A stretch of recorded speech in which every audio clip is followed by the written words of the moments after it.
हर महीने की पहली तारीख से कुछ नए परिवर्तन और नियम लागू होते हैं जिनका प्रभाव आम जनता के जीवन पर पड़ता है।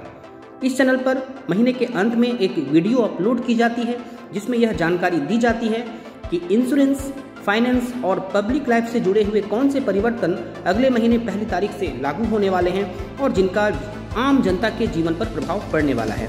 तो आइए देखते हैं कि आने वाले 1 तारीख से कौन कौन से परिवर्तन और नियम लागू होने वाले हैं। बीजेपी अपने इस कार्यकाल की आखिरी बजट पेश करने वाली है जो कि 1 फरवरी को पेश की जाएगी और ये पेपरलेस मोड में होगी, जिसमें बहुत सारी घोषणाएं की जा सकती हैं। विशेषकर करदाताओं के लिए, टैक्स पेयर्स के लिए इसमें भारी छूट की संभावना है।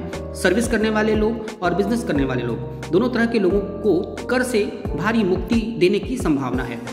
इस बजट में टैक्स में छूट और छोटे बिजनेस के ग्रोथ पर विशेष फोकस रहेगा। बिजनेस को किस तरह से बढ़ाया जाए, ईज ऑफ डूइंग बिजनेस पर विशेष फोकस रहने वाला है। इंश्योरेंस अमेंडमेंट बिल जो इस बजट में पेश होने वाली थी, हमारी सूत्रों की जानकारी के अनुसार वो बिल इस बजट सत्र में पेश नहीं होगी और उसे बाद में पेश किया जाएगा। हाँ, इस बजट में उस पर चर्चा अवश्य होगी, लेकिन ये इंश्योरेंस अमेंडमेंट बिल कुछ दिनों के बाद, कुछ महीनों के बाद वो पेश की जाएगी। फिलहाल इस बजट में उसे पेश नहीं किया जाएगा। IRDA कंपोजिट लाइसेंस देने की तैयारी में है। इसी क्रम में लाइफ इंश्योरेंस विभिन्न जनरल इंश्योरेंस के मार्केट में उतरकर जनरल इंश्योरेंस के भी काम करने वाली है। उसी तरह स्टार हेल्थ जो कि स्टैंड अलोन सबसे बड़ी कंपनी, भारत की सबसे बड़ी stand alone company star health है, जो कि मेडिक्लेम और हेल्थ इंश्योरेंस पर काम करती है, वो लाइफ इंश्योरेंस के मार्केट में उतरने वाली है और लाइफ इंश्योरेंस पर भी वो काम शुरू करने वाली है। इसी क्रम में वो आगे बढ़ेगी। मार्केट में 1 फरवरी से T+1 सेटलमेंट ऑप्शन चालू हो जाएगा, जो कि पहले T+2 सेटलमेंट था और उसके पहले T+3, अर्थात 1 दिनों के अंदर ही डीमेट अकाउंट में शेयर की खरीद और बिक्री पर 1 दिनों के अंदर ही उसके डीमेट अकाउंट में या उसके अपने अकाउंट में वो अमाउंट शो करेगी, वो शेयर्स शो करेंगे, जो कि पहले 2 दिनों में दिखाई देता था या उसके पहले 3 दिनों में होता था। अब ये T+1 अर्थात 1 दिन में ही उसके, अगर उसने खरीदा है शेयर को तो 1 दिन के अंदर उसके डीमेट अकाउंट में दिखाई देगा और अगर वो बेचता है तो 1 दिन के अंदर ही उसके अकाउंट में पैसे आ जाएंगे। ये पहले 2 दिनों में होता था, उसके पहले ये 3 दिनों में होता था। अर्थात सीधे शब्दों में कहें तो अब शेयर मार्केट में ट्रांजैक्शंस की स्पीड बढ़ जाएगी, अब तेजी से ट्रांजैक्शन हो पाएंगे। क्रेडिट कार्ड के रेंट पेमेंट पर पहले फी नहीं लगता था, बहुत सारे कंपनियों ने फी लगा दी थी और बहुत सारी कंपनियां फी नहीं लगाई थी, लेकिन अब लगभग सभी कंपनियां क्रेडिट कार्ड पर फी लगाने वाली है। अर्थात क्रेडिट कार्ड से रेंट पेमेंट पर 1 फरवरी से 1% फी देना होगा और जिस प्लेटफॉर्म से आप उसको यूज़ करेंगे उस प्लेटफॉर्म का फी अलग से लगेगा। अर्थात आपको क्रेडिट कार्ड का फी 1% प्लस प्लेटफॉर्म फी आपको अलग से देना पड़ेगा, यानी कि सभी रेंट पेमेंट पर ये फी लगने वाले हैं। बैंक ऑफ बड़ौदा ने बाकायदा इसकी घोषणा कर भी दी है।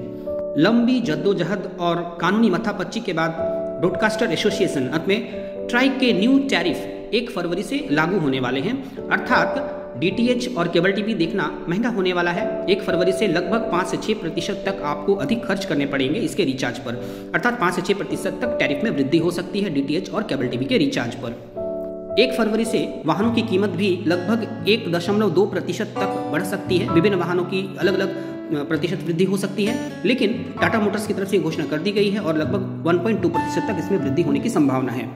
ताकि आप सभी जानते हैं गवर्नमेंट हर महीने की पहली तारीख से गैस के दामों को रिवाइज करती है, उसी प्रकार फरवरी महीने की पहली तारीख से अर्थात 1 फरवरी 2023 से गैस के दामों में परिवर्तन होगा और अंतर्राष्ट्रीय मार्केट को देखते हुए यह संभावना है कि LPG घरेलू ईंधन के दामों में कुछ कमी हो सकती है। तो ये थे इंश्योरेंस, फाइनेंस और पब्लिक लाइफ से जुड़े हैं कुछ परिवर्तन, कुछ नियम, कुछ रूल्स एंड रेगुलेशंस जो 1 फरवरी 2023 से लागू होने वाले हैं और जिनका प्रभाव आम जनता के जीवन पर पड़ने वाला है।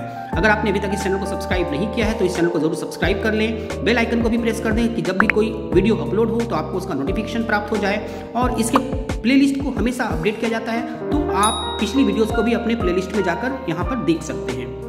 Thank you.